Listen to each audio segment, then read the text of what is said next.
Elokuvateattereiden kävijämäärät ovat laahanneet koronaepidemian jälkeen. Ja myöskin lippujen hinnat ovat ennätyskorkealla.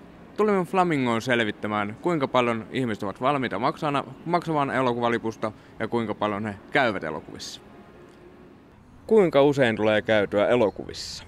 No saatan käydä kerran tai 2 vuodessa. Mä oon nyt käynyt 3 kuukauden aikana vissiin 3 kertaa. No eipä oikeastaan yhtään. Nyt viimeisen 2 vuoden aikana ei yhtään. Aikaisemmin kerran vuodessa, vähintään 2 kertaa vuodessa. 3 kertaa vuodessa ehkä. Hyvin harvoin, että taitaa olla emoji, mikä on viimeksi käyty töistä lasten kanssa.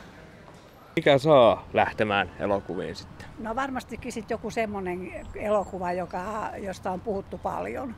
Ja se on niin kuin sillä tavalla, että kannattaa katsoa, niin se on varmaan se yksi syy.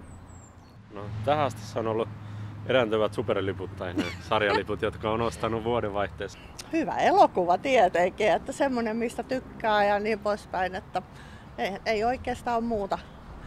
Että mikä olisi. Tai sitten jos joku kaveri soittaa, että lähdetkö leffaan, niin ilomielin. Kuinka paljon olette valmis maksamaan elokuvalipuista? No aika vähän. Eläkeläinen saa sen päivänäytöksiä joku 12-13 euroa. 15-20 varmaan nykyään, riippuu minkälainen. Ehkä varmaan siis se 15 euroa. 20 suurin piirtein. 10 on mun mielestä jo ihan semmoinen aika maksimi.